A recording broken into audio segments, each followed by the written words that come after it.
우동집이 없어졌다고요? 저희한테 말도 안 하고 팔아버리시면 어떻게 해요? 아버지, 정말 미치신 거예요? 3년간 함께 살던 집을 팔아버리셨다고요? 인천공항 1터미널 입국장에서 울부짖는 며느리와 아들의 목소리가 토요일 오전의 정적을 깼습니다. 유럽 10박 11일의 화려한 해외여행에서 돌아온 이들을 맞이한 건 낯선 사람들이 살고 있는 본인들의 집과 더 이상 들어갈 수 없다는 냉혹한 현실이었습니다. 도규는 떨리는 손으로 부동산 매매 계약서를 보며 절규했습니다. 한영우는 그저 차갑게 이들의 모습을 바라봤습니다. 하지만 후회는 없었어요. 내 집이니까 내 마음대로 했다. 이제 너희들 알아서 살거라. 그리고 다시는 만나지 말자. 아들과는 30여 년, 며느리와는 3년간 쌓아온 정든 관계는 이 한마디로 모두 날려버렸습니다. 도대체 무슨 일이 69세 아버지로 하여금 이런 극단적인 결단을 내리게 했을까요? 그럼 사연 보름달. 오늘의 이야기 바로 시작하겠습니다. 2달 전으로 거슬러 올라갑니다. 서울 강남구 대치동의 한 고급 아파트. 여느 때와 다름없는 평범한 화요일 아침이었어요. 새벽 4시 30분. 아버지 한영우는 30년간 우동집을 운영하며 몸에 밴 습관대로 알람도 울리기 전에 눈을 떴습니다. 어둠 속에서 천천히 몸을 일으킨 그는 낡은 슬리퍼를 신고 조심스럽게 방문을 열었습니다. 복도는 칠흑같이 어두웠지만 영호의 발걸음은 익숙했습니다. 3년 전까지만 해도 이 시간은 우동집 준비로 분주했던 시간이었어요. 좁은 골목길 가게에서 멸치와 다시마를 우려내고 면을 삶을 준비를 하던 그 시간 말이죠. 지금은 우동 대신 아들 부부를 위한 아침 준비를 하지만 마음가짐만은 그때와 똑같았습니다. 3년 전 아내를 잃고 혼자 지내기 힘들어하던 영호에게 아들 도균이 말했습니다. 아버지, 우리 집으로 오세요. 혼자 계시면 외로우시잖아요. 손자도 곧 생길 텐데 함께 사시면 좋잖아요. 며느리 정수진도 그때는 정말 상냥하게 미소 지으며 덧붙였었죠. 네, 아버님. 저희랑 같이 살면 서로 의지도 되고 좋잖아요. 아버님 혼자 계시는 거 보기 안쓰러워요. 그 말이 얼마나 감사하고 고마웠는지 모릅니다. 아내 없이 혼자 지내던 빈집에서의 외로운 저녁들, 그리고 혼자 우동집을 운영하기도 점점 버거워지고 있었습니다. 그래도 날 생각해 주는 건 자식뿐이구나. 영호는 그렇게 생각했습니다. 그래서 망설임 없이 평생 모은 전 재산을 털어넣었어요. 30년간 새벽부터 밤늦게까지 운영한 우동집 매매대금 4억 원. 가게가 작고 오래되긴 했지만 단골 손님들이 많아서 제법 좋은 가격에 넘길 수 있었습니다. 그리고 아내 순자와 함께 신혼 때부터 살던 성북구 아파트 처분비 6억 원. 비록 낡긴 했지만 재개발 소식 때문에 시세가 올라 있었어요. 여기에 아들 부부의 전세금 1억 원을 보태서 대치동 고급 아파트를 11억 원에 구입했습니다. 명의는 영호 앞으로 했습니다. 당시 도균과 정수진은 아버지 돈으로 사시는 건데 당연히 아버지 명의로 해야죠라고 말했었어요. 영호는 그 말에 마음이 따뜻해졌습니다. 역시 자신이 키운 아들이었어요. 고맙다. 도균아, 그렇게 생각해줘서. 영호는 며느리 정수진에게도 감사했어요. 아들이 이렇게 바르게 자란 것도 좋은 아내를 만났기 때문이라고 생각했거든요. 그때의 영호는 정말 행복했어요. 아들 내외가 자신을 이렇게 생각해 주는구나 싶었거든요. 부엌 형광등을 켜자 하얀 불빛이 지직거리며 밝아졌습니다. 영호는 냉장고에서 어젯밤 손질해둔 멸치와 다시마를 꺼냈어요. 30년간 우동집에서 매일 끓이던 육수 만들기는 여전히 손에 익었습니다. 물이 끓기 시작하자 멸치와 다시마를 넣었습니다. 보글보글 끓는 소리와 함께 구수한 냄새가 부엌에 퍼졌어요. 영호는 이 냄새를 맡으면 우동집에서 보낸 30년이 생생하게 떠올랐습니다. 새벽 5시부터 밤 10시까지 쉬는 날 없이 가게를 지켰던 그 시간들. 손님이 많을 때는 정신없이 바빴지만 그래도 사장님, 오늘도 맛있네요. 라는 말 한마디에 하루의 피로가 다 사라지곤 했었죠. 육수가 우러나는 동안 영호는 밑반찬을 준비했습니다. 어제 담가둔 깍두기는 아삭한 소리가 날 정도로 시원하게 익어 있었어요. 시금치나물은 영호가 직접 데쳐서 참기름과 마늘로 무친 것이었습니다. 정수진이 시금치를 좋아한다고 했던 기억 때문이었어요. 계란 후라이도 3개 정도 부쳤습니다. 도균이 어릴 적 가장 좋아했던 반찬이었거든요. 노른자가 터지지 않게 조심조심 뒤집어가며 예쁘게 구웠어요. 오늘은 도균이가 좀 먹고 갈까? 영호는 작은 기대를 품으며 혼잣말을 했습니다. 하지만 마음 한켠으론 이미 알고 있었어요. 어차피 또 거들떠보지도 않을 거라는 걸 말이죠. 그래도 혹시나 하는 마음에 매일 아침 이렇게 정성스럽게 준비했습니다. 어쩌다 한 번씩 도균이 아, 오늘은 한국 음식이 땡기네. 라며 몇 숟가락 떠먹을 때가 있었거든요. 그럴 때면 영호는 온종일 기분이 좋았어요. 7시 정각 정성스럽게 차린 아침상이 식탁에 올라갔습니다. 김이 모락모락 피어오르는 된장국, 갓 구운 계란 후라이, 아삭한 깍두기, 고소한 시금치나물까지 세 식구가 든든하게 먹을 수 있는 양이었습니다. 영호는 국그릇 옆에 숟가락을 정갈하게 놓고 젓가락도 나란히 정리했어요. 우동집에서 손님상을 차릴 때의 습관이었습니다. 작은 것 하나하나에도 정성을 들이는 것이 영호만의 원칙이었어요. 8시가 조금 넘자 도균이 방에서 나왔습니다. 정장을 차려입은 모습이 꽤 말쑥했어요. 영호는 가슴이 조금 두근거렸습니다. 혹시 오늘은 아들이 먼저 인사를 건넬까 하는 작은 기대 때문이었어요. 도균아, 밥 차려놨다. 영호는 가능한 한 밝은 목소리로 말했습니다. 하지만 도균은 아버지를 쳐다보지도 않았습니다. 그냥 식탁만 흘끗 본 후 시계를 확인하더니 현관 쪽으로 걸어갔어요. 저 회사 늦어서요. 인사 한마디 없이 급하게 나가는 아들의 뒷모습을 보며 영호의 가슴 한쪽이 서늘하게 식어갔습니다. 아들이 언제부터 이렇게 바빠졌는지 아니면 자신과 마주하는 것 자체를 피하고 있는 건지 알 수 없었어요. 얼마 지나지 않아 정수진도 방에서 나왔습니다. 머리를 대충 묶고 나온 그녀는 식탁을 힐끗 보더니 짜증 섞인 목소리로 말했습니다. 아버님, 그냥 두시라니까요. 저희는 안 먹어요. 아침에 밥 먹으면 속이 더부룩해서요. 몇 번 말씀드렸잖아요. 정수진은 냉장고를 열어 식빵 한 봉지를 꺼냈습니다. 영호가 새벽부터 정성껏 준비한 밥상은 안중에도 없다는 듯이요. 토스터에 식빵 2장을 넣고 잼을 꺼내는 정수진의 모습을 보며 영호는 씁쓸했습니다. 예전 우동집에서는 그래도 맛있어 보이네요 라고 말해주는 손님들이 있었는데 지금은 가족조차 관심을 보이지 않았어요. 아침에 국물이라도 한 숟가락 떠보면 속이 든든할 텐데. 영호가 조심스럽게 권했지만 정수진은 고개를 저었습니다. 저희는 아침에 가볍게 먹는 게 좋아요. 밥 먹으면 졸려요. 토스터에서 빵이 튀어나오는 소리와 함께 고소한 냄새가 났습니다. 정수진은 빵에 딸기잼을 발라 한 입 베어 물었어요. 그리고는 커피포트에 물을 받아 인스턴트 커피를 타기 시작했습니다.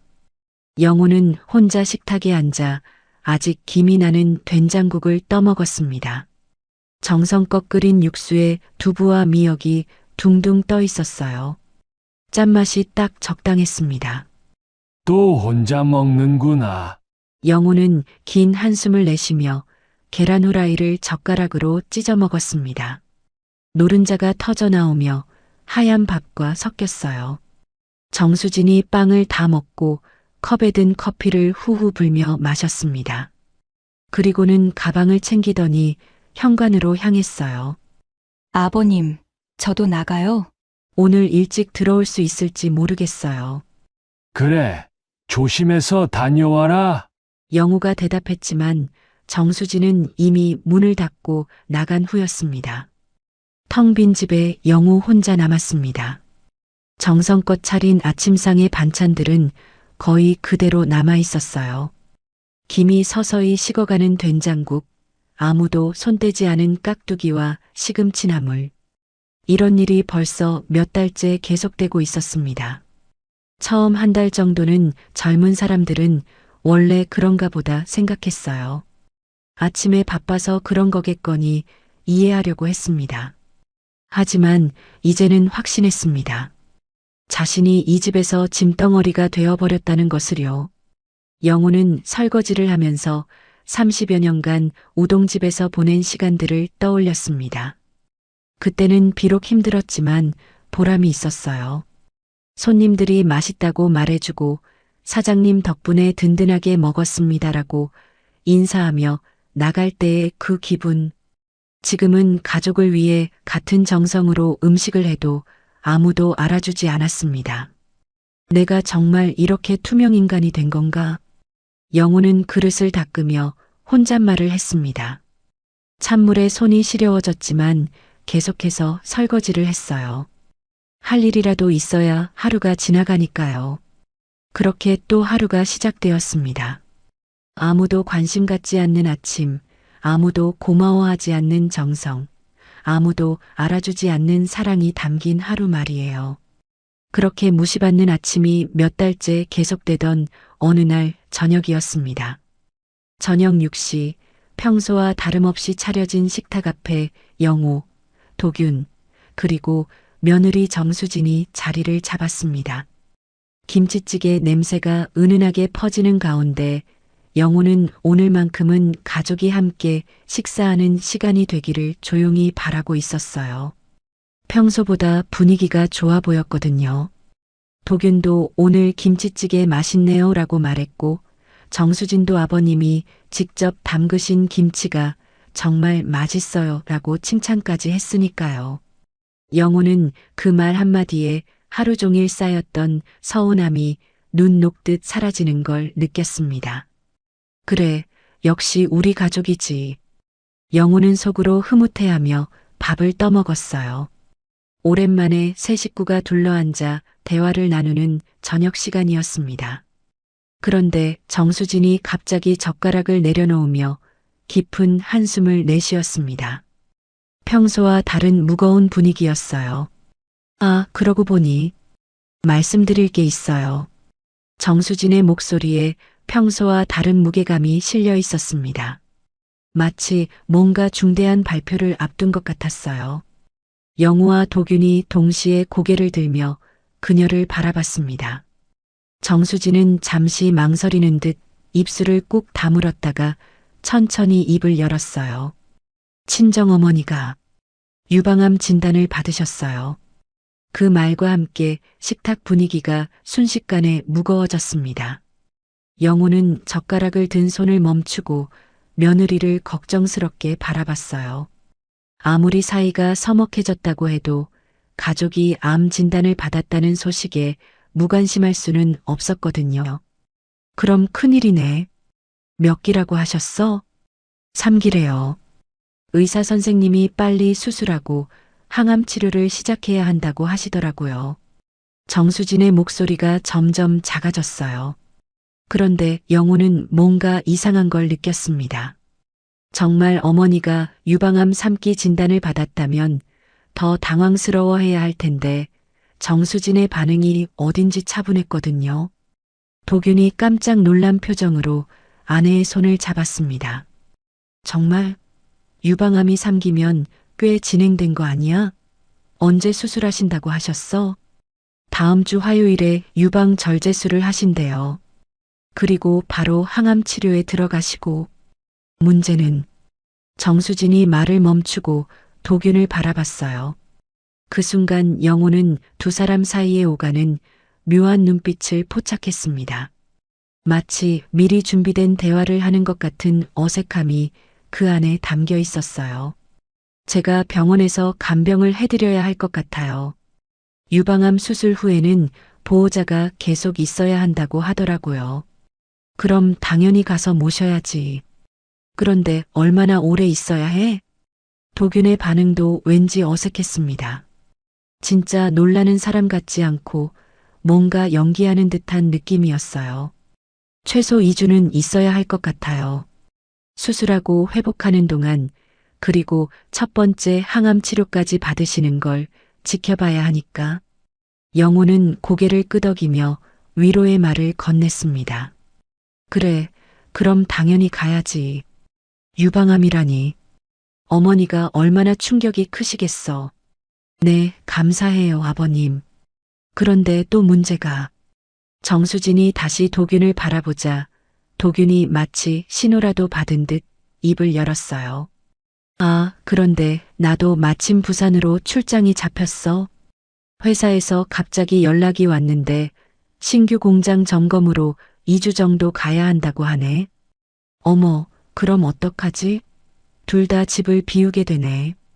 정수진의 말에 영호는 조금 이상했습니다. 이렇게 중요한 일들이 동시에 겹칠 확률이 얼마나 될까 싶었거든요. 특히 도균의 회사는 평소 출장을 그렇게 자주 보내지 않았는데 말이에요. 출장이 정확히 언제부터 언제까지야? 영우가 물어보자 도균이 잠시 머뭇거렸어요.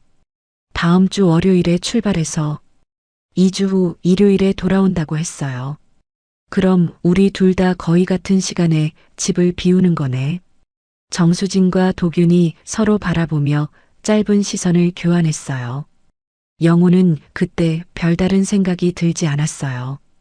그저 아들은 출장이고 며느리는 친정어머니 간병 날짜가 겹치는 것이 정말 우연의 일치겠거니 생각했을 뿐이었습니다. 아버님 혼자 계셔야 하는데 괜찮으시겠어요? 괜찮다. 나야 혼자 있는 거 익숙하니까. 어머니 간병이 더 중요하지. 유방암이면 정말 정성껏 돌봐드려야 해. 영우는 진심으로 그렇게 생각했어요. 며느리가 친정 어머니를 걱정하는 마음이 예쁘기도 했고 아들의 출장도 중요한 일이라고. 그날 밤부터 정수진의 행동이 이상해졌습니다. 유방암 환자 간병을 간다는 사람치고는 너무 들뜬 모습이었어요. 큰 캐리어 가방을 꺼내와서 옷들을 정리하는데 그 옷들이 영 병원에 어울리지 않았습니다. 영우가 화장실을 가는 척하며 안방 앞을 지날 때 본 것은 충격적이었어요. 며느리 정수진이 가방에 넣고 있는 건 병문안용 옷이 아니라 화려한 원피스들이었거든요. 거기에 비키니 같은 수영복까지. 유방암 환자 간병하러 가는데 수영복을 왜 챙기지? 영우는 속으로 의아해했어요. 더 이상했던 건 정수진이 여행용 화장품 세트를 챙기는 모습이었습니다. 작은 용기들에 로션과 선크림을 나눠 담는 걸 보니 병원이 아니라 휴양지로 가는 것 같았어요. 간병하러 가는데 저렇게 화려한 옷이 필요할까? 그리고 선크림은 또 뭘까? 영우의 의심은 점점 커졌습니다. 다음 날 아침 영우가 정성껏 차린 아침상 앞에서 정수진은 더욱 구체적으로 계획을 설명했어요. 서울 아산병원에서 수술받기로 했어요. 유방암 전문의가 계시다고 하더라고요. 아산병원이면 좋은 병원이지. 그럼 다행이네. 영우가 안도하는 표정으로 말하자 정수진이 고개를 끄덕였어요. 네, 그래서 제가 계속 거기 있어야 할 것 같아요. 혼자서는 힘드실 테니까. 하지만 영우는 정수진의 표정에서 진짜 걱정보다는 다른 감정을 읽었어요. 뭔가 설레는 듯한, 기대하는 듯한 표정이었거든요. 며칠 후 영우는 더욱 충격적인 사실을 깨달았습니다. 달력을 보다가 문득 깨달은 건데 정수진이 친정에 가는 날짜와 도균이 출장 가는 날짜가 모두 자신의 69번째 생일 주간과 겹친다는 것이었어요. 다음 주 목요일이 내 생일인데 영호는 달력을 보며 한숨을 내쉬었습니다.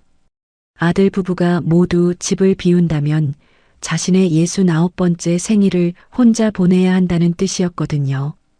그것도 친정 어머니의 유방암 수술 때문에 말이에요. 아무리 그래도 너무 우연이 아닐까 하는 생각이 들었지만 설마 거짓말일 거라고는 상상도 못했습니다.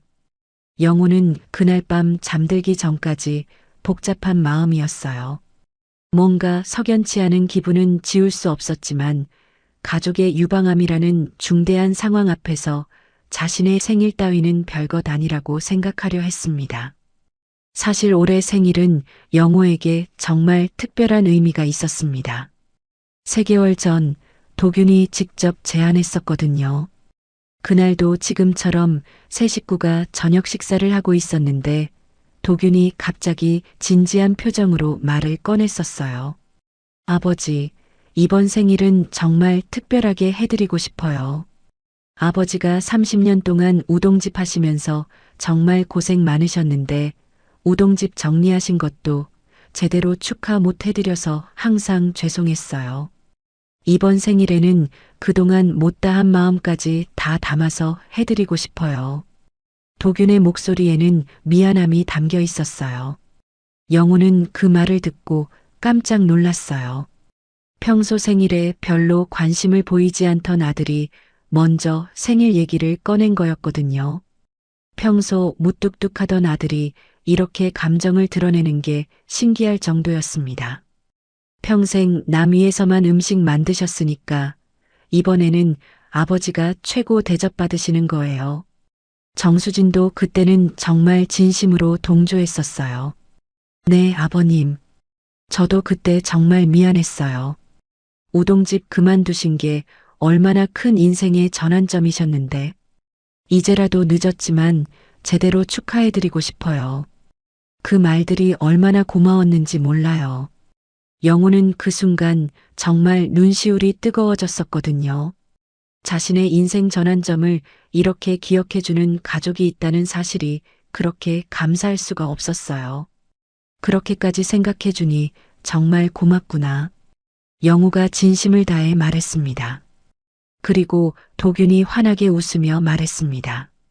강남에 있는 고급 한정식 집을 생각하고 있어요. 아버지가 평생 손님들만 대접하셨으니까 이번에는 아버지가 최고의 대접을 받으시는 거예요. 에이, 그런 비싼 곳까지 갈 필요가 뭐 있어. 그냥 집에서 해도. 안 돼요, 아버지. 우동집 졸업 축하와 생일 축하를 한꺼번에 하는 건데 이번만큼은 정말 제대로 하고 싶어요. 아버지 인생에서 가장 기억에 남는 날로 만들어 드릴게요. 도균의 단호한 목소리에 영호는 더 이상 사양할 수 없었어요. 아들의 마음을 거절할 수는 없었거든요. 레스토랑도 이미 예약했다고 했어요. 궁중한 정식 명가라는 곳이었는데 도균이 일부러 인터넷으로 찾아보고 골라낸 곳이었어요. 코스 요리로 나오는데 정말 맛있다고 소문난 곳이에요. 아버지가 30년간 다른 사람들 음식만 만드셨으니까 이제는 최고의 음식을 드셔보세요. 정수진도 덧붙였어요. 저도 미리 가서 확인해 봤는데 정말 좋더라고요. 개별룸도 있어서 조용하고 편안하게 드실 수 있어요. 그때 두 사람의 얼굴에는 정말 진심 어린 기대가 가득했었어요. 영호는 그 모습을 보며 가슴이 뭉클했었습니다. 그 후로 영호는 그 생일만을 손꼽아 기다리고 있었습니다. 심지어 며칠 전에는 미용실에도 다녀왔어요. 30년간 우동집 하면서 제대로 머리 손질 한번 받아본 적이 없었는데 이번만큼은 말끔하게 단장하고 가고 싶었거든요. 아들이 정성으로 마련해준 자리인데 내가 초라하게 갈 수는 없지. 그런 영호에게 지금 이 상황은 너무나 잔혹했어요. 달력을 보며 영호는 애써 자신을 위로하려 했습니다. 그래도 가족이 아프다는데 생일이 뭔 대수겠어. 유방암이면 정말 심각한 병인데 당연히 간병이 우선이지. 영호는 마지막 생일이 될지도 모른다는 생각에 서운함을 지울 수 없었습니다. 그런데 출발을 이틀 앞둔 일요일 밤 충격적인 사건이 터졌습니다. 오후 9시경 영호는 화장실을 가려다 복도에서 정수진의 전화 통화를 우연히 듣게 되었어요. 정수진은 방문을 살짝 열어두고 누군가와 통화 중이었습니다. 엄마, 내일 여행 준비는 다 됐어요? 영호는 처음엔 정말 친정어머니 수술 얘기를 하는 줄 알았어요. 아니에요. 아버지는 전혀 눈치 못 채고 계셔. 걱정 마세요. 그런데 정수진의 다음 말이 영호의 발걸음을 멈추게 했습니다. 유럽이 정말 기대돼요. 특히 에펠탑. 사진 정말 많이 찍어야겠어요. 유럽? 영호는 귀를 의심했어요. 분명히 서울 아산병원에서 수술한다고 했는데 유럽이라니? 도균 씨도 정말 기대하고 있어요.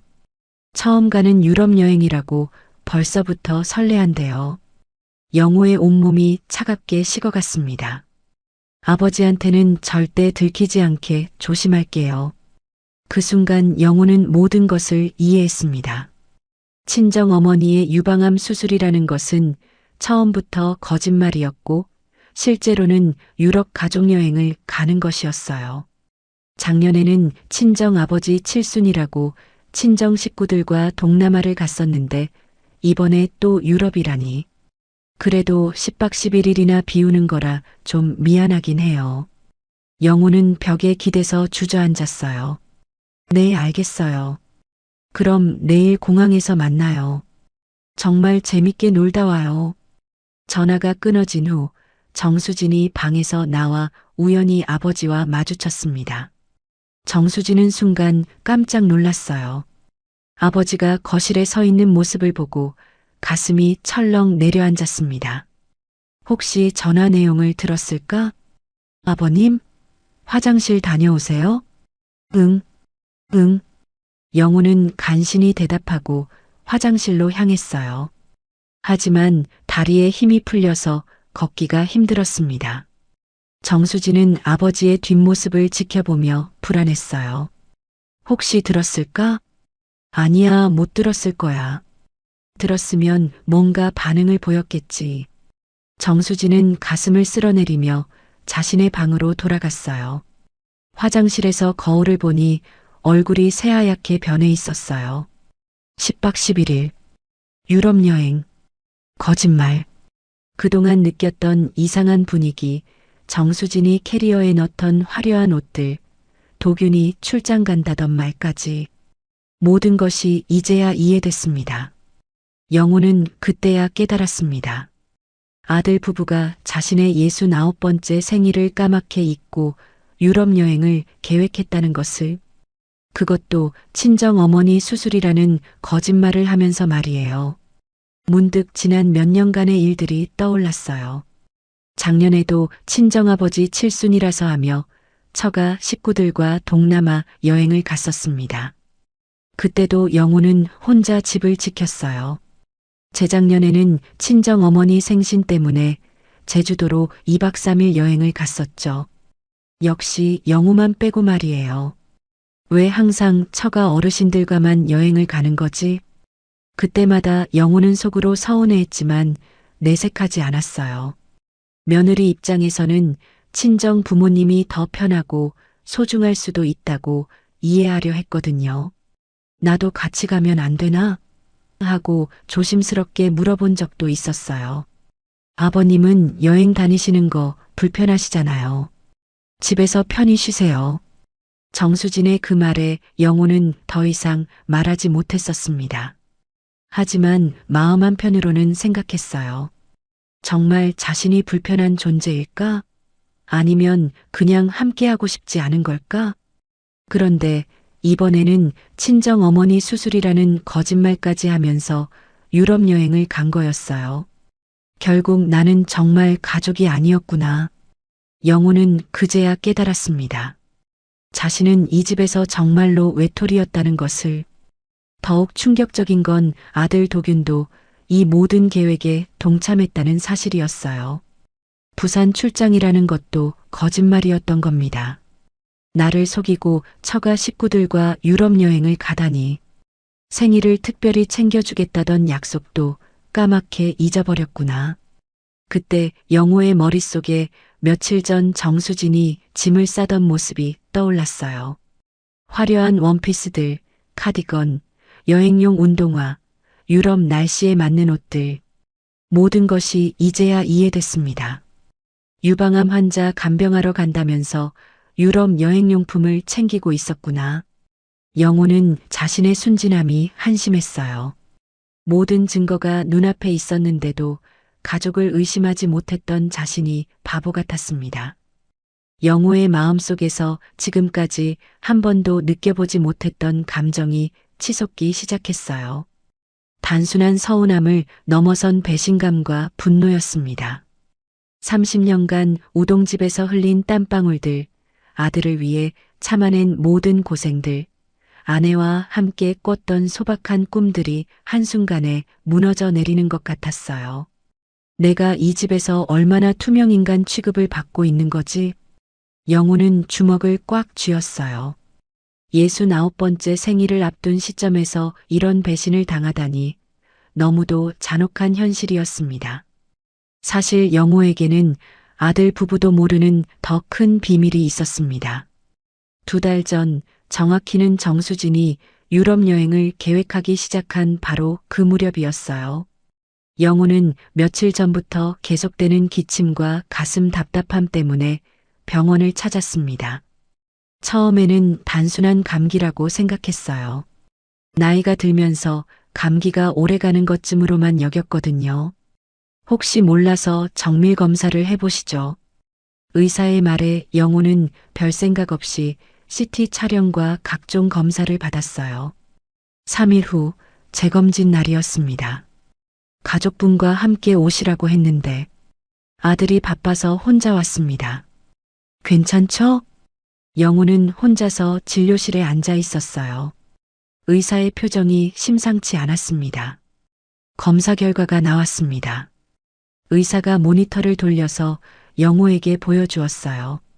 폐 사진에 하얀 덩어리들이 여러 곳에 보였습니다. 폐암입니다. 그것도 많이 진행된 상태예요.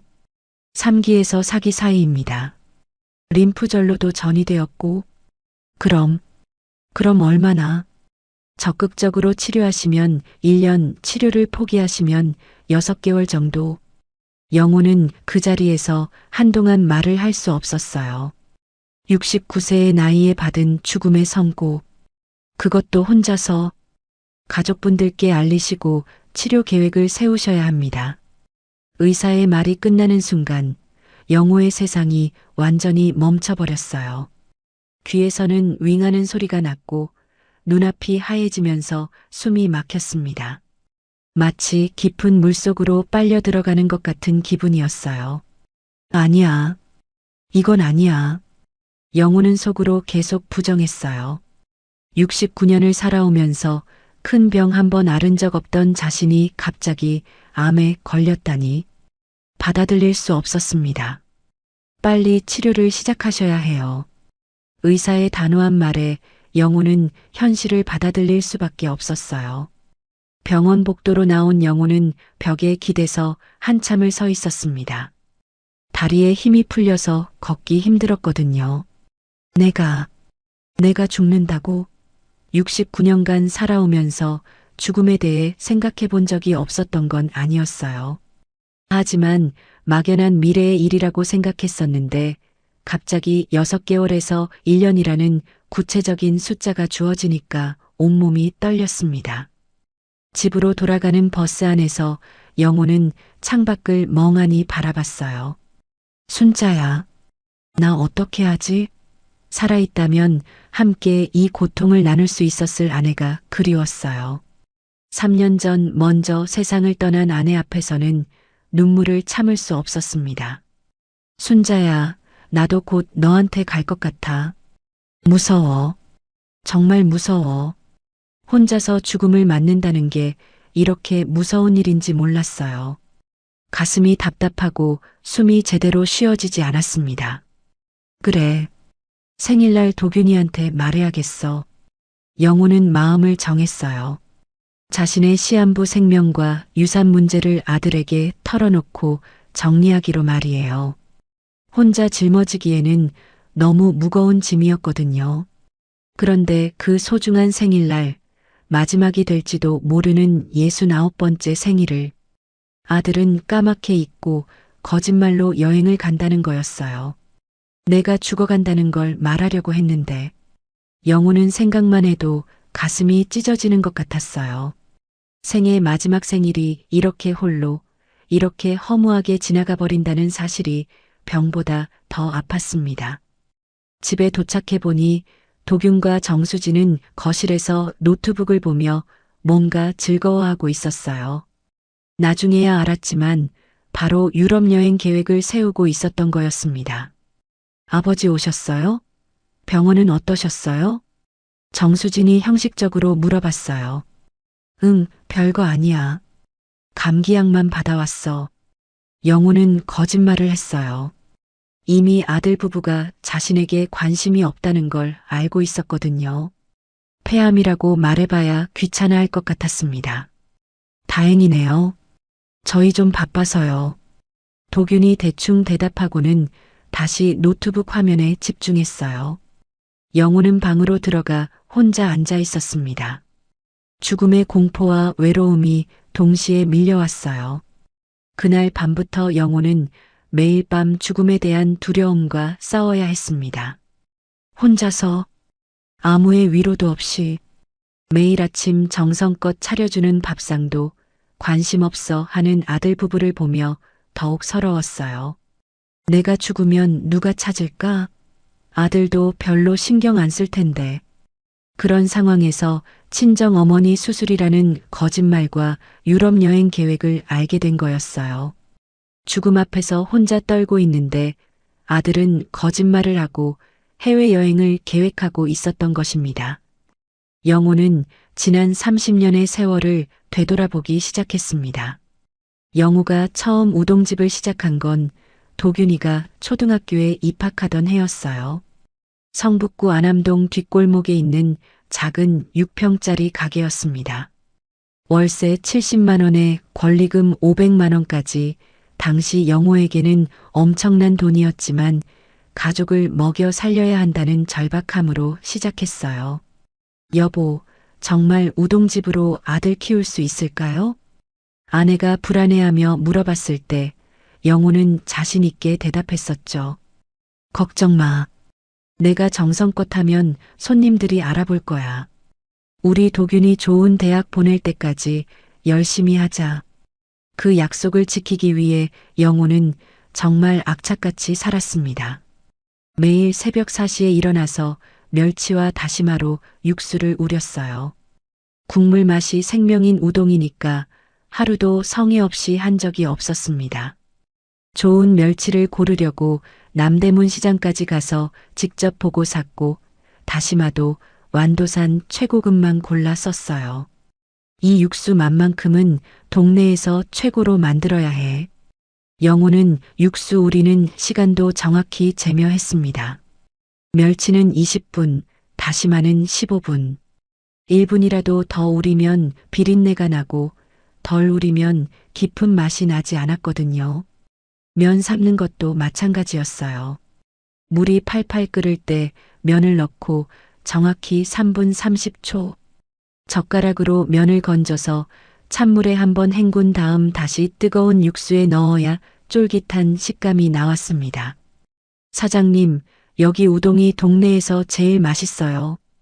사장님, 저희 아이가 여기 우동만 찾아요.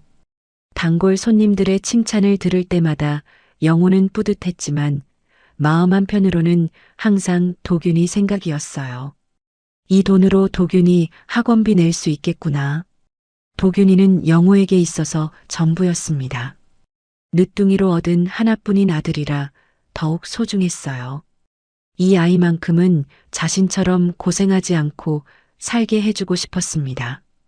도균이가 초등학교 3학년이 되면서 교육비가 점점 늘어났습니다. 수학학원, 영어학원, 피아노학원까지. 다른 아이들이 다 하는 건 우리 도균이도 해야 한다고 생각했어요. 아들아, 하고 싶은 거 있으면 다 말해. 아빠가 다 시켜줄게. 영우는 도균이에게 한 번도 돈이 없다는 말을 한 적이 없었어요. 아무리 힘들어도 아들 앞에서는 항상 그래, 아빠가 해줄게라고 말했습니다. 하지만 우동집 수입만으로는 부족했습니다. 거기에 아파트 대출금, 생활비, 차량 할부금까지, 기본 지출에 도균이 교육비까지 더해지면 감당하기 힘들었어요. 그래서 영우는 저녁에 대리운전을 시작했어요. 저녁 7시부터는 아내 혼자 우동집을 운영하고 영우는 대리운전을 나갔습니다. 저녁 7시부터 새벽 2시까지 거리를 누비며 대리운전을 했어요. 여보, 저녁 시간대가 제일 바쁜데. 나 혼자 걱정이에요. 아내가 걱정스럽게 말했어요. 실제로 저녁 7시부터 10시까지는 하루 중 가장 바쁜 시간대였거든요. 미안해. 하지만 도균이 학원비며 대출금이며 수입이 더 필요해서. 영우의 말에 아내는 한동안 말이 없었어요. 혼자서 그 바쁜 시간을 감당해야 한다는 게 얼마나 힘들지 알고 있었거든요. 우리 도균이 위해서라면 어떻게든 해봐야죠. 아내도 결국 아들을 위해서라면 무엇이든 감당하겠다는 마음이었어요. 비록 혼자 하기엔 벅찬 일이었지만 가족을 위해 기꺼이 그 고생을 받아들였습니다. 아내는 저녁 7시부터 밤 10시까지 가게에서 가장 바쁜 시간을 혼자서 감당했습니다. 홀서빙부터 주방일까지 모든 걸 혼자 해야 했어요. 어머니, 우동 하나 주세요. 계란말이도 하나요. 저녁 시간 피크타임에는 주문이 몰려들었는데 아내는 뛰어다니며 혼자 모든 걸 처리했습니다. 면을 삶으면서 동시에 계란말이를 부치고 손님 상을 차리면서 계산까지 해야 했어요. 아내는 때로는 실수도 했지만 손님들이 이해해 주었어요. 사모님, 혼자 하시느라 고생 많으시네요. 에이, 뭐려. 이런 거야 뭐. 남편이 밖에서 고생하는데 저야 당연히 해야죠. 영우는 밤거리에서 대리운전을 하면서도 항상 아내 걱정이었어요. 지금 가게에 손님 많을 텐데 혼자서 힘들겠다. 강남역, 홍대, 건대 일대를 돌면서 술 취한 손님들을 집까지 바래다 주는 일이었어요. 겨울밤에는 추위에 떨며 손님을 기다려야 했고 여름에는 차 안이 찜통 같았지만 참아야 했습니다. 기사님, 수고하세요. 안전하게 가세요. 손님을 집까지 무사히 바래다 주면 대리비를 받았어요. 하룻밤에 7번에서 8번 뛰면 어느 정도 벌 수 있었습니다. 한 달이면 우동집 수입과 합쳐서 겨우 생활할 수 있었어요. 대리운전 중에도 틈틈이 가게로 전화를 걸어 안부를 묻곤 했습니다. 여보, 괜찮아? 손님 많지? 네, 괜찮아요. 오늘 손님 많아서 바빠요. 당신도 조심하고요. 부부가 이렇게 함께 고생하며 도균이를 키웠던 거예요. 영우 혼자만 고생한 게 아니라 아내도 똑같이 희생하며 아들을 위해 살았습니다. 집에 돌아가면 새벽 2시, 3시였습니다. 아내는 이미 가게 정리를 끝내고 기다리고 있었어요. 고생했어, 여보. 당신이 더 고생했지. 혼자서 그 바쁜 시간을 다 감당하느라. 새벽 2시에 들어와서 새벽 6시에 다시 일어나는 생활. 하루 3, 4시간 자고 또 새벽 4시에 일어나 육수를 우리고 재료를 준비하는 일이 정말 힘들었지만 아들을 위해서라면 견딜 수 있었습니다.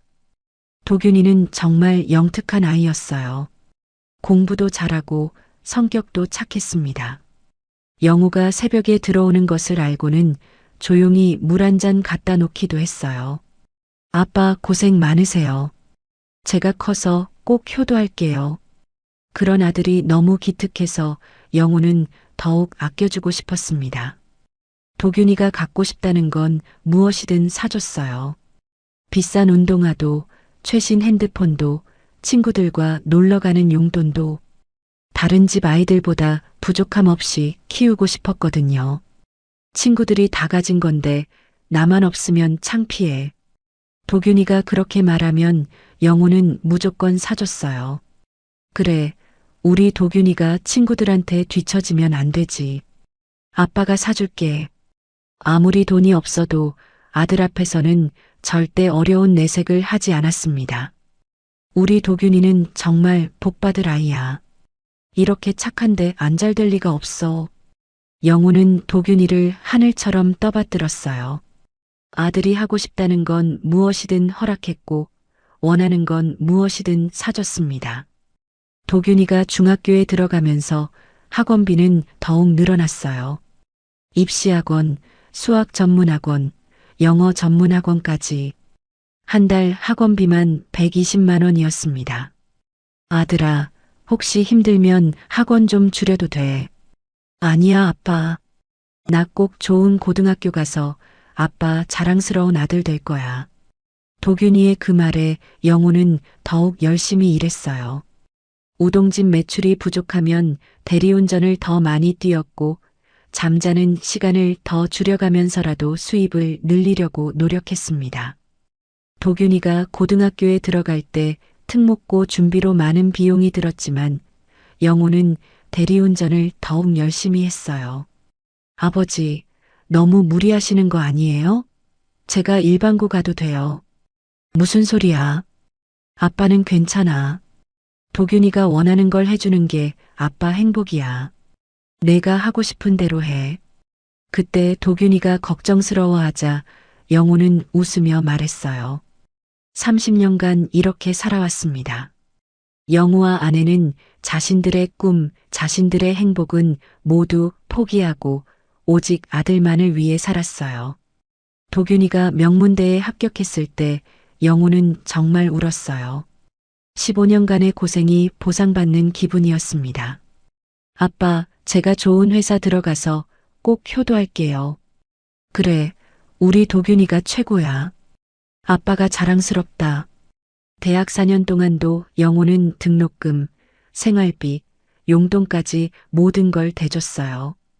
도균이가 아르바이트 하겠다고 하면 공부에 집중해라며 말렸습니다.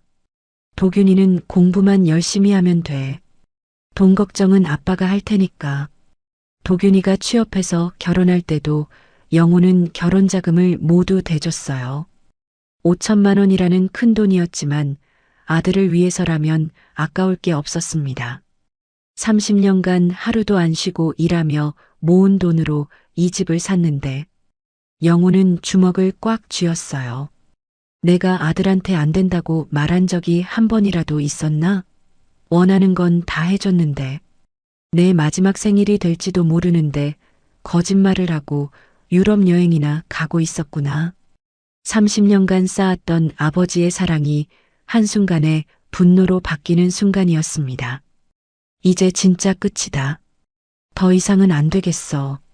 영호의 눈빛이 차갑게 변했습니다. 지고지순했던 아버지에서 완전히 다른 사람으로 변해가는 순간이었어요. 그날 밤 영호는 조금도 잠을 이루지 못했습니다. 침대에 누워 천장을 바라보며 온갖 생각이 머릿속을 스쳐갔어요. 30년간의 희생이, 아내와 함께한 고생이, 아들을 위해 포기한 모든 것들이 주마등처럼 떠올랐습니다. 날 아버지로 생각하지도 않는 놈한테 이 집은 남겨줄 필요도 없어. 새벽 4시 영호는 서재로 가서 컴퓨터를 켰어요. 부동산 시세를 검색해보니 3년 전 11억에 산 아파트가 지금은 15억이 넘어가고 있었습니다. 4억이나 올랐네. 영호는 씁쓸한 미소를 지었어요. 아들 부부가 당연히 자신들 것으로 생각하고 있을 그 모든 게 이제 물거품이 될 거였습니다. 오전 9시가 되자 영호는 바로 부동산에 전화를 걸었습니다. 대치동 신성 아파트 105동 1306호 매도하려고 합니다. 지금 바로 상담받을 수 있나요? 영호의 목소리는 단호했습니다. 1시간 후 영호는 아파트 단지 입구 부동산 중개사무소에 도착했어요. 신성 아파트 1306호라면 16억 정도는 충분히 받으실 수 있어요. 김미경 대표의 말에 영호는 놀랐어요. 생각보다 더 많이 올라 있었거든요. 빨리 처분하고 싶어서 급매로 내놓으려고 합니다. 그럼 15억 정도로 하시면 일주일 안에도 가능할 것 같아요. 그렇게 하겠습니다. 영호는 미리 준비해온 서류들을 내밀었어요. 등기부등본부터 신분증까지 모든 게 준비되어 있었습니다. 서류까지 다 준비해 오셨네요. 그럼 바로 진행하겠습니다. 그날 오후부터 매물이 나갔고 김미경 대표의 예상대로 문의가 쏟아져 들어오기 시작했어요. 부동산을 나온 영호는 왠지 모를 후련함을 느꼈어요. 30년간 자신을 짓눌러왔던 무거운 짐을 내려놓은 것 같은 기분이었습니다. 동시에 가슴 한편에서는 쓸쓸함이 밀려왔어요. 아들에게 물려주겠다고 생각한 집을 이렇게 처분하게 될 줄은 꿈에도 몰랐거든요. 하지만 후회는 없었습니다. 이제는 정말로 자신만의 길을 걸어갈 때가 온 거였어요. 이틀 후 월요일 아침, 도균이 큰 캐리어를 끌며 현관으로 나왔어요. 아버지, 저 부산 출장 다녀올게요. 일주일 정도 걸릴 것 같아요. 응, 조심히 다녀와라.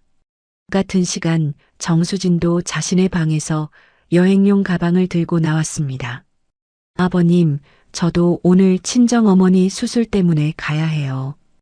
2주 정도 걸릴 것 같아요. 그래, 어머니 잘 보살펴 드려라. 걱정 마. 영호는 평소와 다름없이 인사를 건넸습니다. 하지만 이미 모든 진실을 알고 있었기에 그들의 거짓말이 더욱 씁쓸하게 느껴질 뿐이었어요. 그럼 다녀오겠습니다.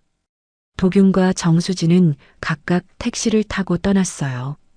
영호는 텅 빈 집에 혼자 남겨졌습니다. 다음 날 영호의 핸드폰이 울렸습니다. 고객님, 매수 희망자들 문의가 들어오고 있어요. 그 중에서 가장 조건 좋은 분이 30대 부부인데 현금 거래 가능하다고 하시네요. 집 한번 보러 와도 될까요? 김미경 대표의 목소리가 밝았어요. 네, 좋습니다. 오후 2시 영호의 집 초인종이 울렸습니다. 김미경 대표와 함께 온 젊은 부부였어요. 아이를 위해 좋은 학군을 찾다가 이 집에 관심을 갖게 됐다고 했습니다. 집을 둘러본 부부는 만족스러워했어요. 남향의 층수도 좋고 인테리어 상태도 깔끔했거든요. 계약은 언제쯤 가능한가요? 지금 당장도 가능합니다. 영호는 단호하게 대답했어요. 아들 부부가 여행에서 돌아오기 전에 모든 걸 끝내고 싶었거든요. 그럼 계약서 작성하겠습니다. 계약서에 도장을 찍는 순간 영호는 묘한 기분을 느꼈어요. 30년간 우동집에서 흘린 땀과 대리운전으로 번 돈으로 산 집이 이제 다른 사람의 손으로 넘어가는 거였습니다. 하지만 후회는 없었어요. 오히려 마음이 후련했습니다. 어르신, 정말 감사합니다. 감사하게 잘 살겠습니다. 젊은 부부의 인사를 받으며 영호는 진심으로 대답했어요. 행복하게 사세요. 계약서에 도장을 찍고 나서 영호는 집으로 돌아왔습니다. 이제 정말로 모든 준비를 해야 했어요. 계약을 마친 후 영호는 집으로 돌아와 거실을 둘러봤습니다. 이틀 후면 이 모든 것이 자신의 것이 아니게 될 거였어요.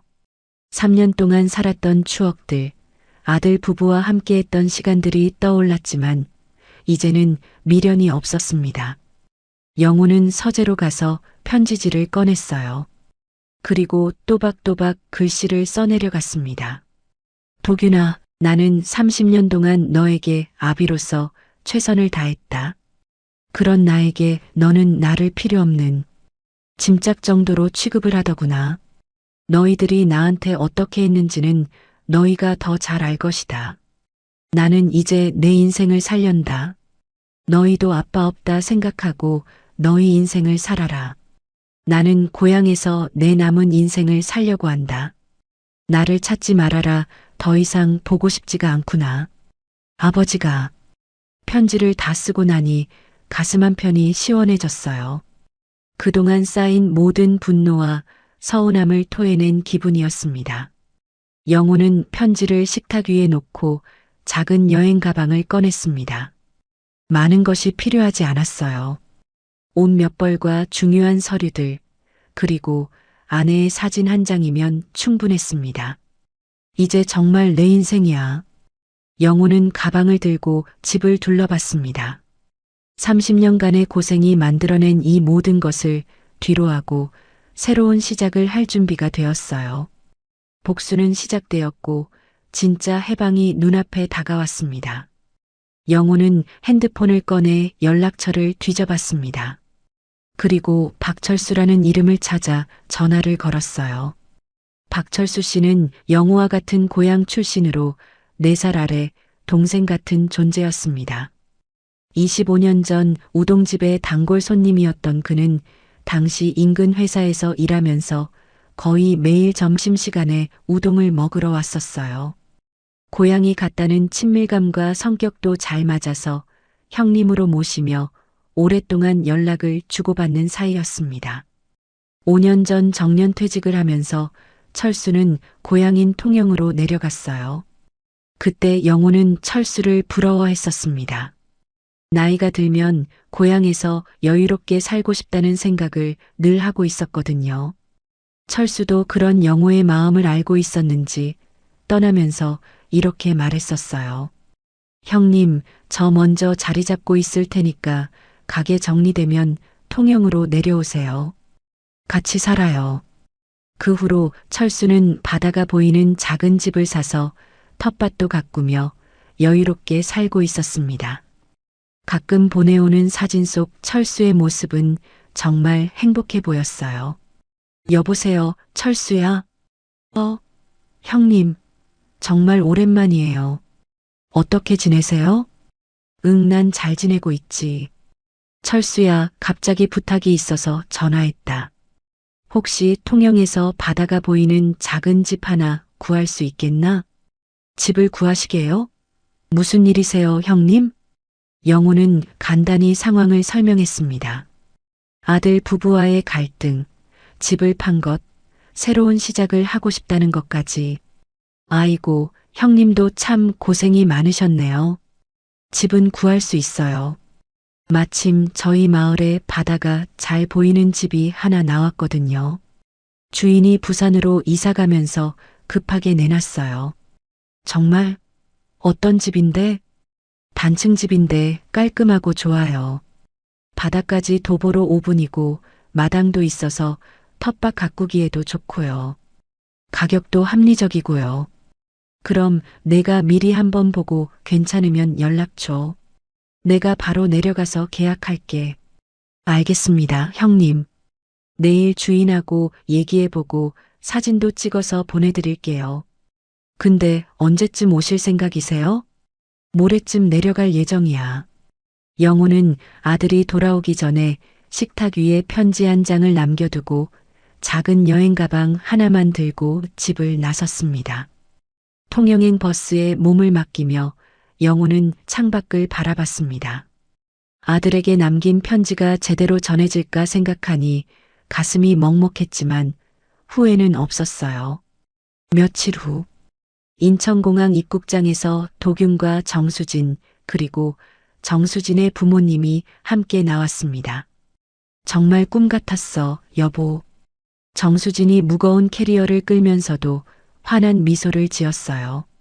파리의 에펠탑, 로마의 콜로세움, 독일의 노인스반슈타인 성까지 평생 꿈꿔왔던 유럽 여행이 정말 환상적이었거든요.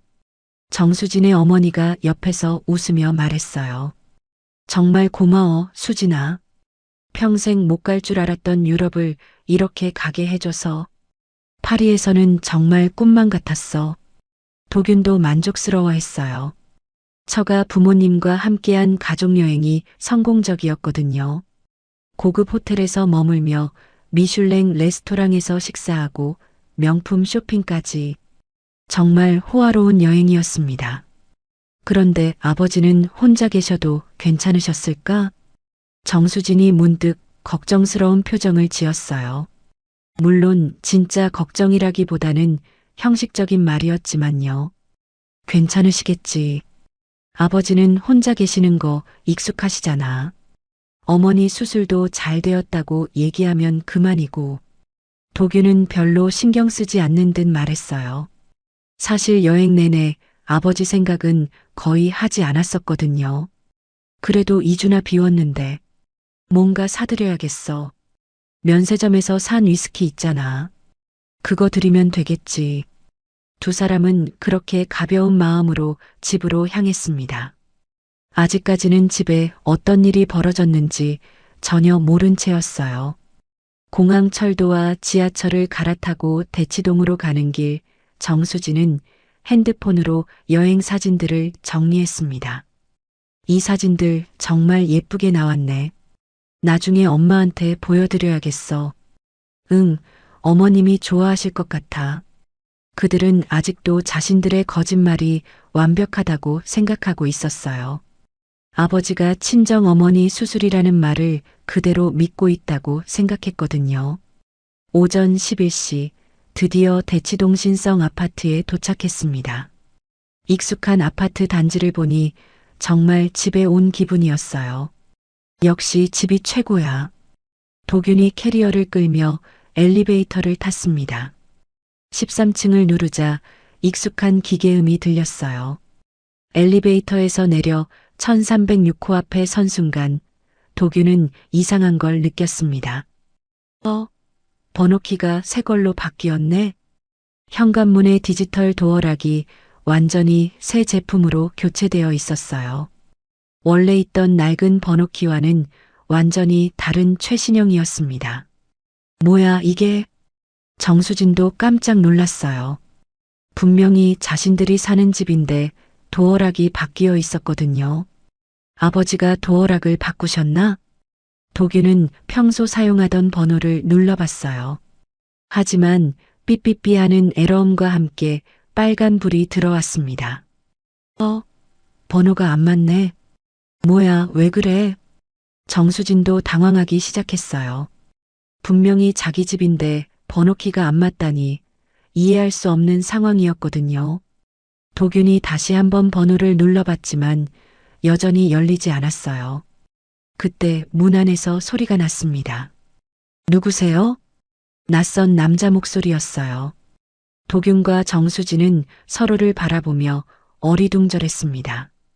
저, 여기 사는 사람인데요. 도균이 조심스럽게 대답했어요. 박준혁은 잠시 당황한 표정을 지었다가 곧 이해했다는 듯 고개를 끄덕였어요. 아, 혹시 한영우 아버님 아들분이세요? 네, 그런데 왜 여기에? 잠깐만요. 아내를 불러야겠어요. 박준혁이 안으로 들어가 이소영을 불렀어요. 곧 이소영도 앞치마를 두르고 나왔습니다.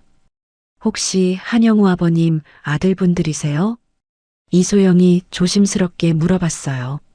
네, 그런데 지금 상황이 어떻게 된 건지. 아, 그럼 이걸 전해드려야겠네요. 이소영이 안으로 들어가 편지 봉투를 가져왔어요. 아버님이 떠나시면서 전화로 부탁하셨거든요. 편지 한 통을 식탁에 놓고 가실 테니 혹시 아들이 찾아오면 꼭 전해달라고요. 도규는 떨리는 손으로 편지를 받았습니다. 봉투에는 정말로 아버지 글씨로 도균에게라고 적혀 있었어요.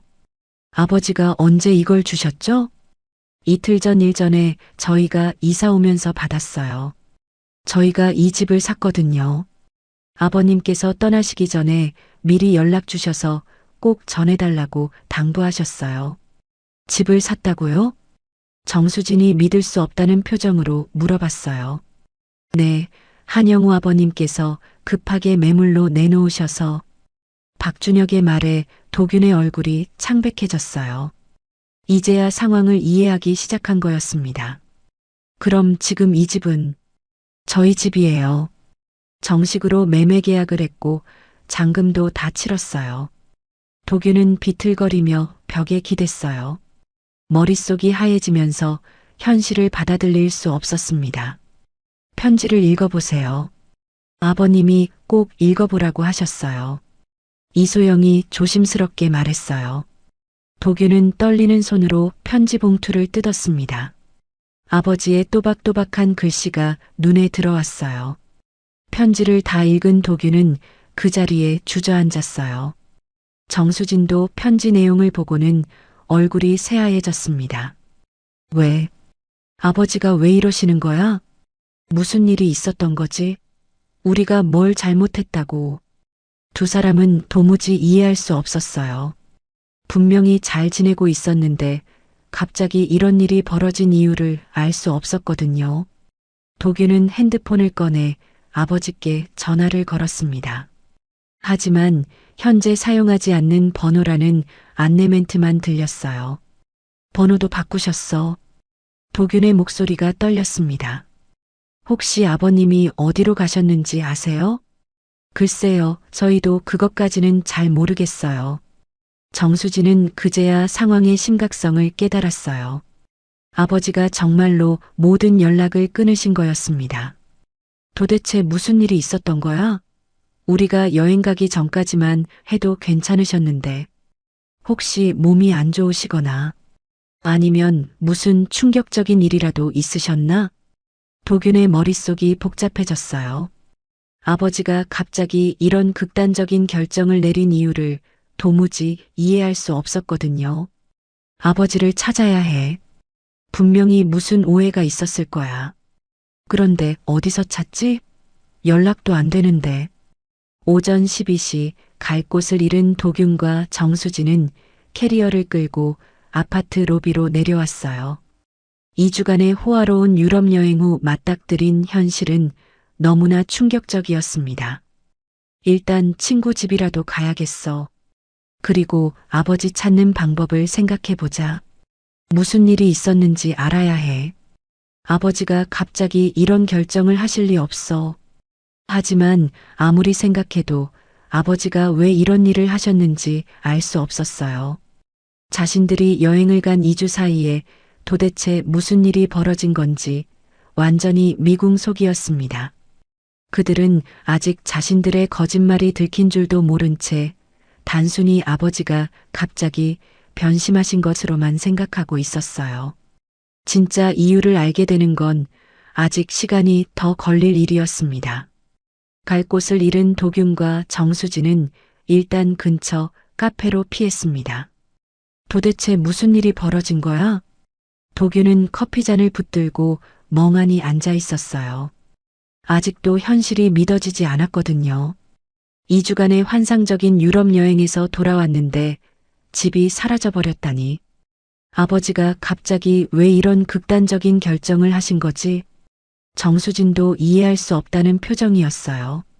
분명히 여행 떠나기 전까지만 해도 별다른 문제가 없었는데 2주 사이에 이런 일이 벌어진 게 믿기지 않았거든요.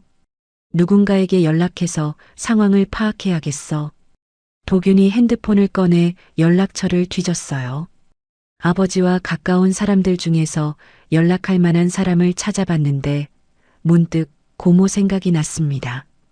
도균의 고모인 한순금 씨는 영호의 여동생이었어요. 영호보다 3살 어린 66세였는데 인천에서 작은 반찬 가게를 운영하며 살고 있었습니다. 오빠인 영호와는 평소에도 자주 연락하며 지내는 사이였어요. 고모한테 연락해보자. 아버지가 뭔가 말씀하셨을 수도 있어. 도균은 고모의 번호를 찾아 전화를 걸었어요. 여보세요? 고모, 저 도균이에요. 어머, 도균아. 그런데 너 지금 어디 있니? 한국에 돌아왔어? 고모의 목소리가 평소와 달랐어요. 반가움보다는 걱정과 안타까움이 섞여 있었습니다. 네, 오늘 한국에 도착했어요. 전화기 너머로 한순금 고모가 한숨 쉬는 소리가 들렸어요. 도균아, 너 정말 아무것도 모르고 있구나. 네, 뭘 모른다는 거예요? 한순금 고모의 목소리가 떨리기 시작했어요. 너희들이 거짓말하고 유럽 여행 간 거 아버지 다 알고 계셔. 친정어머니 유방암 수술이라고 거짓말하고 처가 식구들 모시고 유럽 여행을 갔다면서? 아버지가 어떻게 아셨을까요?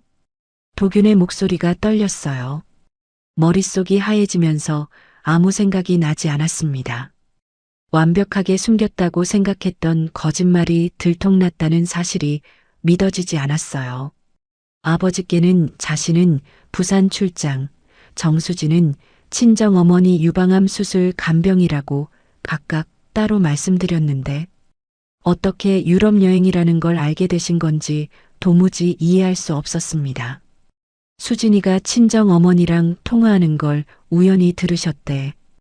유럽 여행 계획하는 얘기를 말야. 고모의 목소리에서 점점 울음이 섞이기 시작했어요.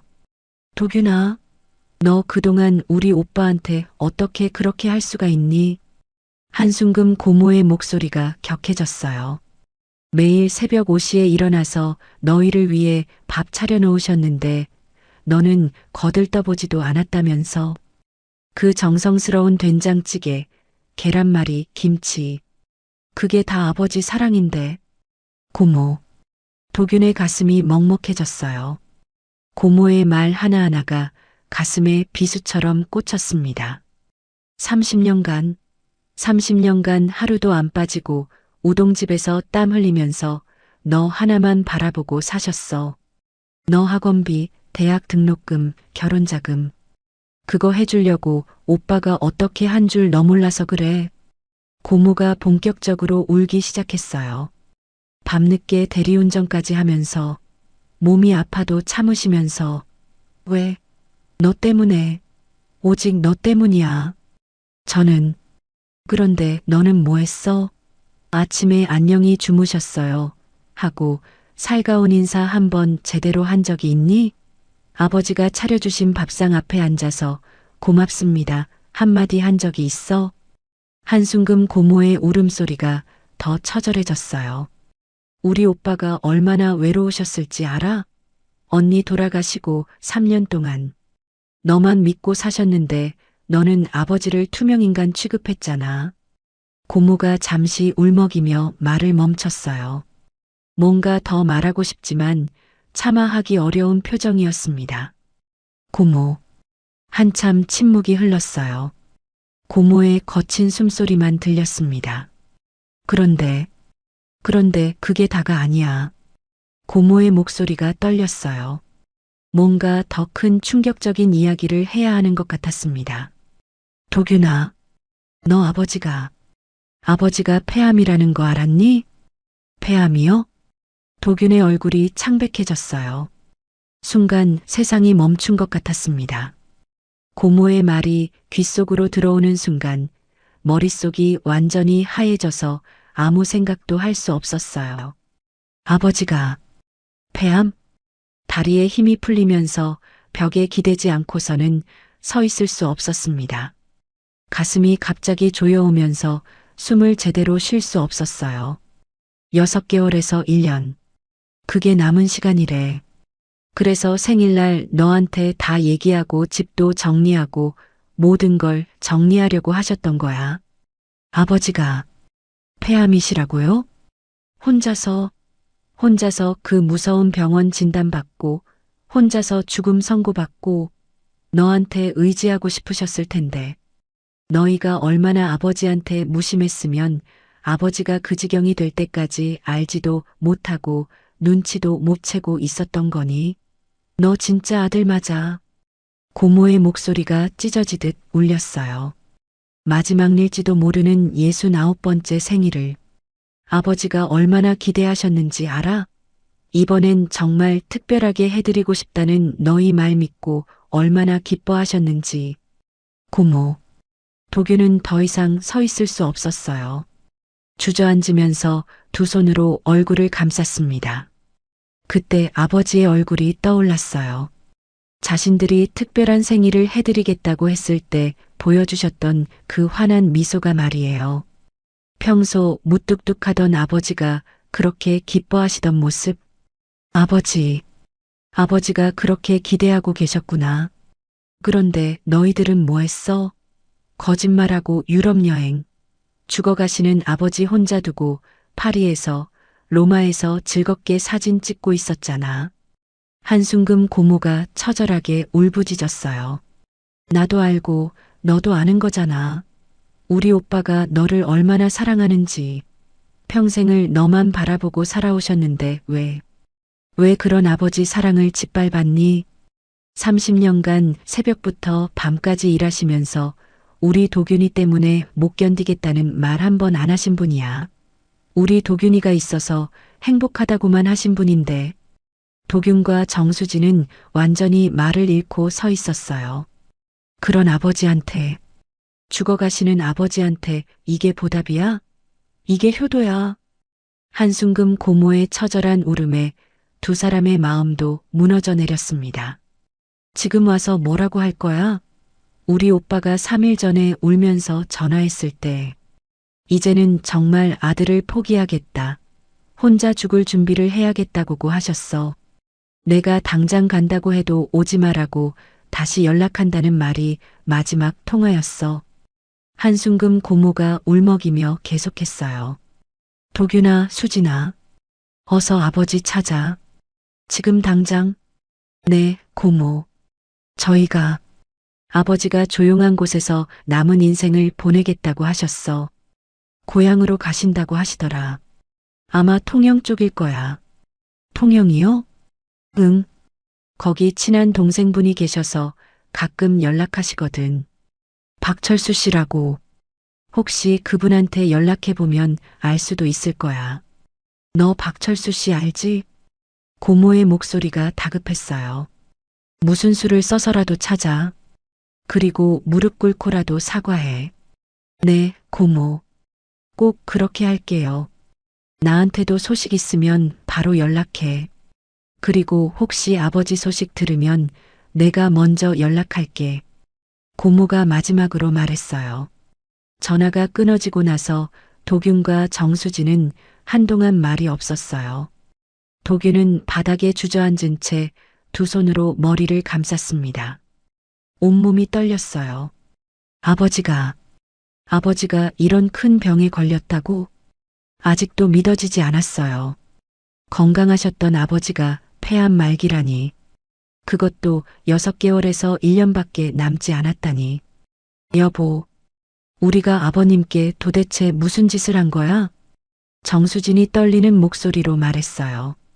그녀도 벽에 기댄 채 눈물을 흘리고 있었습니다. 아버님이 그렇게 아파하시는데 우리는 파리에서 웃으면서 사진을 찍고 있었어. 도균은 머릿속에 유럽 여행의 기억들이 떠올랐어요. 에펠탑 앞에서 행복하게 웃던 모습, 로마에서 즐겁게 산책하던 순간들. 그 모든 시간 동안 아버지는 혼자서 죽음의 공포와 마주하고 계셨던 거였어요. 우리가 정말 너무했구나. 도균의 목소리가 갈라졌어요. 아버님이 혼자서 병원에서 폐암 선고 받으셨을 때 얼마나 무서우셨을까. 우리한테 말하고 싶으셨을 텐데. 두 사람 모두 가슴이 찢어지는 것 같았어요. 30년간 자신들을 위해 모든 걸 희생하신 아버지의 마지막 소원을 자신들이 짓밟아버린 거였습니다. 아버지의 마지막이 될지도 모르는 생일을 혼자 보내게 만들었어. 유럽에서의 달콤한 추억은 이제 악몽이 되어버렸어요. 그 2주간의 모든 순간이 아버지를 배신한 시간이었다는 생각에 숨이 막혔습니다. 이제 어떻게 하지? 아버지를 찾을 수 있을까? 하지만 마음 한편으로는 절망적이었어요. 아버지가 이렇게 철저하게 준비하고 떠나신 걸 보면 정말로 자신들을 포기하신 것 같았거든요. 그들만이 절망과 후회 속에 남겨진 채였어요. 고모와의 통화를 끝낸 후 3일이 지났지만 도균과 정수진은 아버지의 행방에 대한 어떤 단서도 찾지 못했습니다. 친정 집에 얹혀 살며 아버지와 연락이 닿을 만한 모든 사람들에게 전화를 해봤지만 누구도 아버지의 소식을 알지 못했어요. 아버지가 정말로 모든 연락을 끊고 사라지신 것 같았습니다. 그런데 화요일 오후 이 시경, 도균의 핸드폰에 낯선 번호로 전화가 걸려왔어요. 여보세요? 도균아, 나 박철수다. 목소리만으로도 누군지 알 수 있었어요. 아버지의 오랜 친구이자 우동집 단골이었던 박철수 아저씨였습니다. 박철수 씨는 아버지와 같은 고향 출신으로 3살 아래 후배였어요. 25년 전부터 아버지의 우동집 단골이 되어 형동생처럼 지내는 사이였습니다. 도균이가 어렸을 때도 자주 와서 과자를 사주며 귀여워해 주던 분이었어요. 아저씨, 혹시 아버지 소식 아세요? 아버지가 궁금하기는 하니 여기 통영에 와 계셔. 박철수 씨의 목소리가 갑자기 차가워졌어요. 너 정말 어떻게 된 놈이냐? 30년간 너 하나만 바라보고 사신 아버지를 그따위로 대했어? 박철수 씨의 호통에 도균은 움츠러들었어요. 어렸을 때부터 자신을 귀여워해주던 아저씨가 이렇게 화를 내는 건 처음이었거든요. 아저씨, 저희가 잘못했어요. 정말 죄송해요. 아버지가 폐암이시라는 거 방금 알았어요. 아버지가 사라지셔서 찾아뵙고 싶어도 갈 수가 없었어요. 연락도 안 되고요. 전화기 너머로 박철수 씨가 잠시 말이 없었어요. 폐암인 건 몰랐다고 쳐도 아버지가 그동안 얼마나 외로웠는지는 아니? 목소리에서 화가 조금씩 가라앉기 시작했지만 여전히 엄했어요. 아버지가 암이 아니더라도 너희는 지금까지 아버지 정성을 너무 무시했어. 네, 알아요. 반성하고 있어요. 그리고 빨리 아버지 뵙고 사과하고 싶어요. 그래. 내가 지금이라도 그렇게 생각하니까 다행이다. 박철수 씨의 목소리에서 분노가 조금씩 가라앉기 시작했어요. 도균아, 어서 와서 아버지께 빌어. 진심으로. 네, 아저씨. 지금 바로 갈게요. 아버지 계시는 곳 좀 알려주세요. 아버지 상태는 어떠세요? 지금은 큰 무리 없으시지만 가끔 기침을 심하게 하셔서 힘들어 하시긴 해. 박철수 씨의 목소리가 무거워졌어요. 주소 알려줄 테니 얼른 와서 아버지께 빌고 화 풀어드려. 시간이 얼마 없으니까. 도균이 벌떡 일어났어요. 이제는 다른 생각할 겨를이 없었습니다. 전화를 끊자마자 두 사람은 서둘러 움직이기 시작했어요. 빨리 가자. 통영으로 향하는 길, 두 사람의 마음은 무거웠어요. 도균은 운전하면서 계속 눈물이 났습니다. 지금까지의 모든 행동들이 되돌아오고 있었거든요. 매일 아침 차려주시는 밥상을 거들떠보지도 않았던 것, 성의 없이 대답했던 것, 아버지를 투명인간 취급했던 것들, 그리고 극치는 거짓말을 하고 유럽 여행을 간 것이었어요. 아버지가 얼마나 배신감을 느끼셨을까? 도균은 상상해봤어요. 폐암 말기 진단을 받으신 상황에서 유일한 아들이 거짓말을 하고 해외여행을 떠났다는 사실을 알았을 때의 그 심정을. 우리 정말 용서받을 수 있을까? 정수진이 조수석에서 불안해했어요. 모르겠어. 하지만 가야 해. 아버지께 진심으로 사과드리고 남은 시간이라도 제대로 모셔야 해. 30년간 자신을 위해 모든 것을 희생하신 아버지가 죽을 병에 걸리셨는데 자신들은 전혀 모르고 있었던 거예요. 아니, 관심이 없었던 거였습니다. 유럽 여행 때의 설레는 마음과는 정반대로 지금은 죄책감과 절망감으로 가득했어요. 과연 용서받을 수 있을까? 아니면 이미 늦었을까? 하지만 그래도 가야 했어요. 아버지의 마지막 시간을 함께하고 진심으로 사과드리기 위해서라도 4시간을 달려서 통영에 도착했어요. 철수 아저씨가 보내준 주소를 찾아가니 바다가 보이는 작은 마을이었습니다. 차에서 내리자마자 짠 바닷바람이 불어왔지만 두 사람은 그런 것도 느낄 여유가 없었어요. 오직 아버지 생각뿐이었거든요. 박철수 씨가 문 앞에서 기다리고 있었어요. 왔구나. 아저씨. 박철수 씨의 표정은 여전히 무거웠지만 그래도 와줘서 다행이라는 듯한 안도감도 보였어요. 들어가자. 아버지가 계셔. 박철수를 따라 집 안으로 들어갔을 때 거실 소파에 앉아 계신 아버지의 모습이 보였어요. 한영우는 창밖 바다를 바라보고 계셨습니다. 뒷모습만 봐도 많이 야위신 게 느껴졌어요. 형님, 도균이 왔습니다. 박철수가 조심스럽게 말했어요. 영우는 천천히 고개를 돌렸습니다. 그리고 아들 부부를 차갑게 바라봤어요. 그 눈빛에는 깊은 상처와 실망이 담겨 있었습니다. 왔구나. 짧고 냉랭한 인사였어요. 도균은 그 자리에서 무릎을 꿇었어요. 아버지, 죄송합니다. 정수진도 함께 무릎을 꿇으며 눈물을 흘렸어요. 아버님, 정말 죄송해요. 하지만 영우는 고개를 돌리며 쌀쌀하게 말했어요. 이제 와서 뭐하러 왔니? 아버지, 돌아가거라. 보고 싶지 않다. 영우의 차가운 말에 도균의 가슴이 철렁 내려앉았어요. 아버지, 저희가 얼마나 잘못했는지 이제야 깨달았어요. 지금 와서 깨달으면 뭐하나? 이미 늦었어. 영우는 몸을 돌려 방으로 들어가려 했어요. 더 이상 아들의 얼굴을 보고 싶지 않다는 듯이. 아버지, 제발요, 한 번만 용서해 주세요. 도균이 아버지의 팔을 붙잡았어요. 영우가 아들의 손을 떼어내려 했지만 도균은 더욱 꽉 잡았습니다.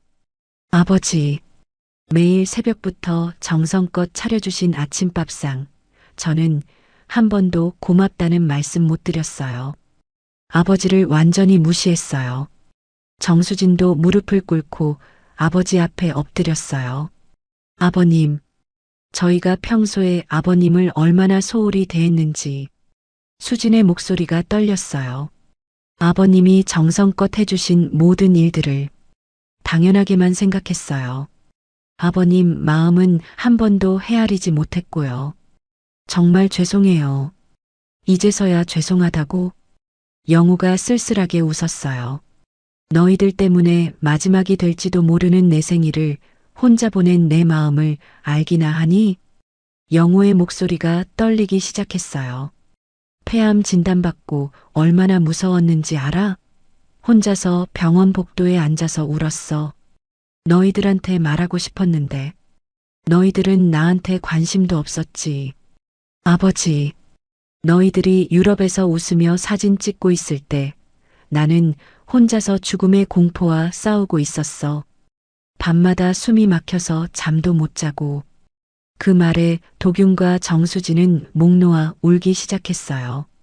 매일 새벽에 일어나서 너희 밥 차려놓고 오늘은 도균이가 고맙다고 할까 기다렸는데 너희들은 거들떠보지도 않았지. 영호의 목소리가 점점 높아졌어요. 30년간 너 하나만 바라보고 살았는데 막상 내가 죽을 때가 되니까 아무도 내 곁에 없더라고. 그때 얼마나 외로웠는지 알아? 영호의 눈에서도 눈물이 흘러내렸어요. 아버지, 정말 몰랐어요. 정말 몰랐다고요. 몰랐다고? 관심이 없었으니까 몰랐겠지. 30년간 너 하나만 바라보고 살았는데 이게 보답이야? 그 말에 도균은 아버지 앞에 무릎을 꿇고 고개를 깊이 숙였어요. 아버지, 죄송해요. 정말 죄송해요. 다 제 잘못이에요. 아버지, 저희 쫓아내지 마세요. 제발 기회 한 번만 주세요. 아버지 곁에 있게 해주세요.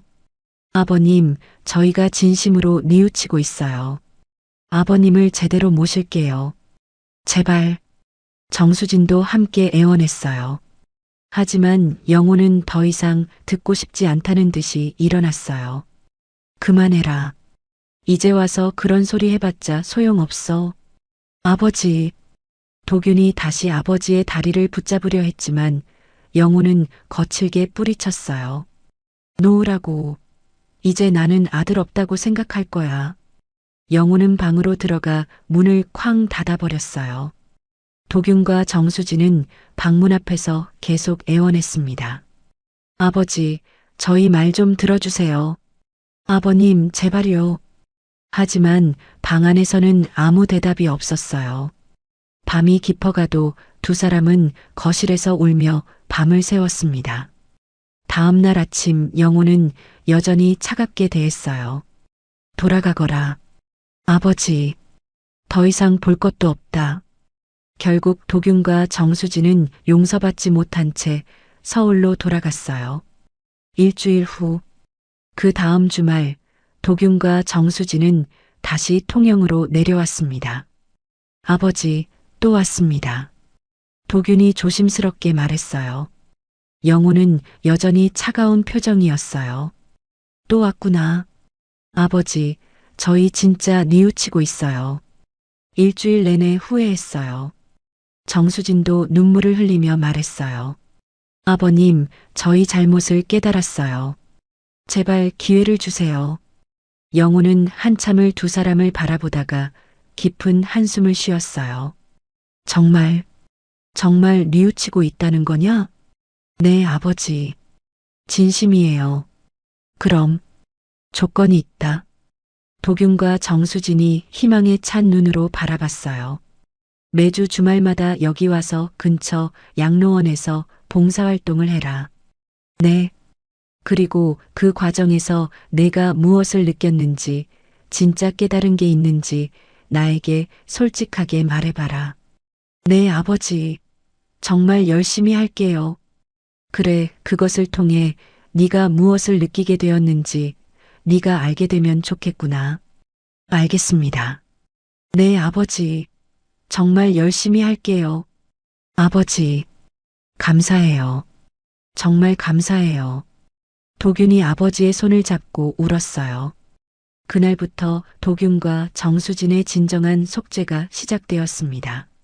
매주 금요일 저녁 기차와 버스를 타고 통영으로 와서 주말 이틀 동안 아버지와 함께 시간을 보내며 양로원에서 봉사활동을 했습니다. 처음엔 어색했지만 시간이 지나면서 자연스러워졌어요. 봉사활동을 마치고 돌아오면 도균은 아버지께 그날 느낀 점을 이야기했어요. 아버지, 오늘 할아버지가 아들 이야기를 하시는데 너무 그리워하시더라고요. 제가 아버지한테 얼마나 못했는지 또 깨달았어요. 영호는 아들의 이야기를 조용히 들으며 고개를 끄덕였어요. 그래, 알아주니 고맙구나. 몇 달이 지나면서 영호의 병은 점점 악화되었지만 가족의 정은 더욱 깊어졌습니다. 주말마다 찾아오는 아들과 며느리를 위해 영호는 정성껏 음식을 준비했어요. 몸이 아파도 새벽부터 일어나 육수를 끓이고 밑반찬을 만들었습니다.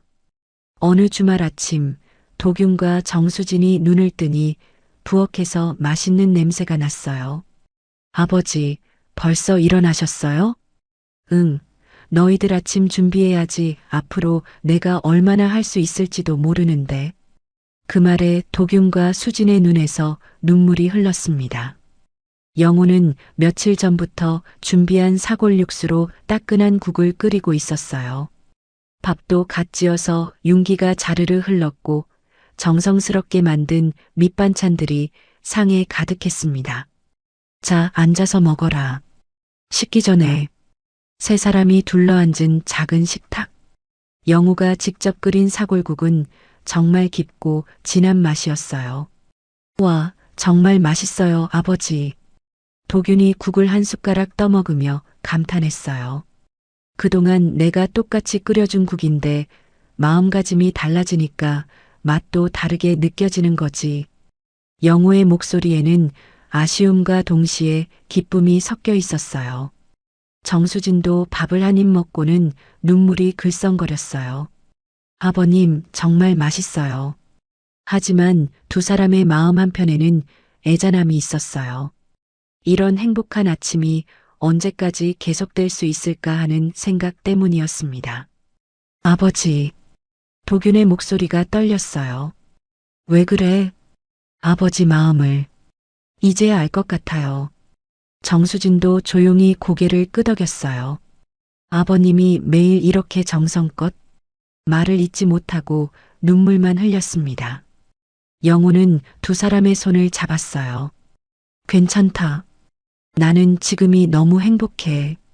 3년간 매일 너희들이 잘 먹어주길 바랐는데 이제야 정말 가족이 된 것 같구나. 아버지, 맛있게 먹어줘서 고맙다. 그게 내 소원이었어. 그날 아침 밥상에는 사골 육수의 깊은 맛과 갓 지은 밥의 고슬고슬한 식감, 그리고 무엇보다 아버지의 사랑이 가득했어요. 더 먹어라. 많이 먹어야 서울 가서 일할 힘이 나지. 네, 아버지. 도균과 정수진은 눈물을 흘리며 밥을 먹었어요. 한 숟가락 한 숟가락이 모두 소중했습니다.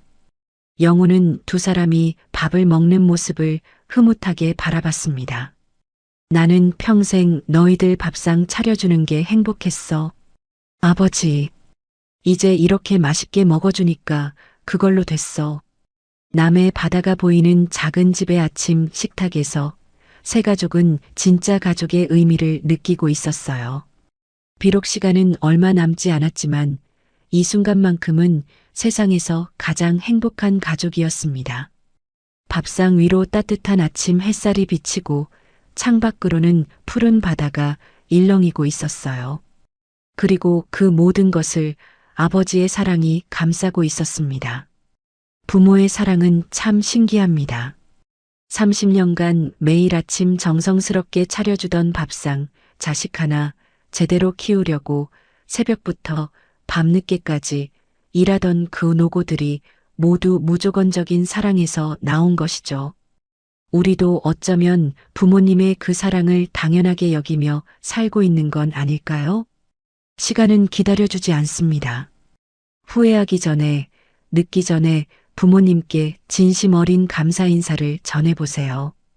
고맙습니다. 사랑해요라는 간단한 말 한마디가 부모님께는 세상에서 가장 큰 선물이 될 수 있습니다.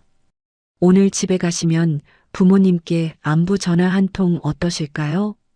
오늘 사연 보름달 이야기 어떠셨나요? 구독과 좋아요 눌러주시고 알림 설정도 해주세요. 댓글로 시청하고 계신 지역과 의견을 남겨주세요.